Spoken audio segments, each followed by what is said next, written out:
So yo mga guys at ito guys nag-video ako dahil unexpected no yung upload natin nakaraan patungkol nga sa kay Joros Flores yung batang nawawala no. Ako kasi guys ay unang-una taga-Kalibo muna ako gid no. Taga-Kalibo ako. Tsaka unexpected na nag-viral yung video na kumbaga ginawan ko na lang ng narration. So ito guys, kung nakikita nyo sa screen. So ayan, sa ngayon ay may trabaho naman ako. Kaya dahil nag-viral yung video, gusto ko guys, comment down below, no? Hindi ko kasi masyado talaga kilala sa parte ng Banga, yung family ni Joros Flores. Although magkalapit lugar lang kami. So gusto ko kasi yung kita ng video na nag-viral, ibigay ko talaga sa mama niya. Dahil deserve naman nila 'yan. So ayun. Hindi dahil hindi dahil kung minsan may nakita tayo sa sa comment section na kung minsan ay sinasabi nila yung mga vlogger ganito ganyan nanggagatas. Hindi ho 'yun. Sa katunayan, malaking tulong talaga no yung mga vlogger na pumupunta doon. Bakit?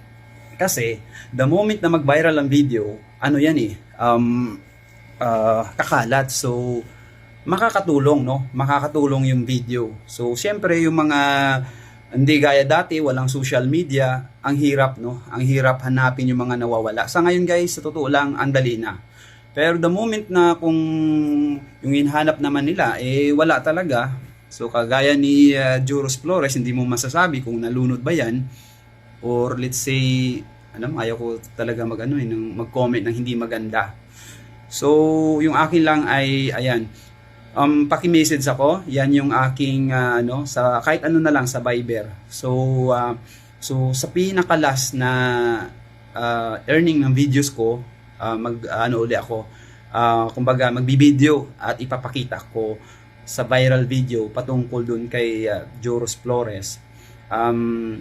Ibibigay natin lahat no, ibibigay natin lahat. Siyempre may mga scammer, madami din no. Kailangan bago ko ibigay, siyempre kailangan mag video call na patunay na yung mama niya talaga. Maliit lang yan guys, kasi alam mo sa Facebook ngayon kapag monetize ka, ako nga hindi ko talaga sinasadya na mag-viral. Dito kasi sa Facebook kung mag-viral ka kahit dati malaki yung kitaan dati, ngayon konti na lang. Kumbaga na lang, di mo talaga maasahan. Kung diyan ka lang aasa, syempre hindi makakabuhay ng pamilya. Kaya guys, kumbaga ako, kumbaga bonus-bonus lang 'yan pag may makita akong magandang experience or gusto ko gawing memory. Kumbaga memorable yung place, so bibidyohan ko 'yan. Or kung mga viral naman, so ang ginagawa ko kapag after mag-out, kumbaga gumagawa lang ng mga narration ganun.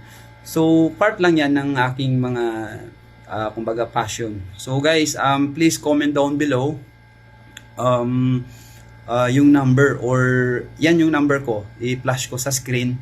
At gusto ko talaga ibigay no sa pamilya ni Joros, yung batang nawawala sa Aklan River. So ayan lang naman guys, sana makontak ako no, makontak ako at pero actually guys, yung sahod kasi sa Facebook, paano ba? Yan, every 25 of the month. So ganun ho, no? Sa mga nagba-vlog, alam nila yan, every 25 of the month. And then, so ibig sabihin, kung ngayon lang to nag-viral talaga yung video.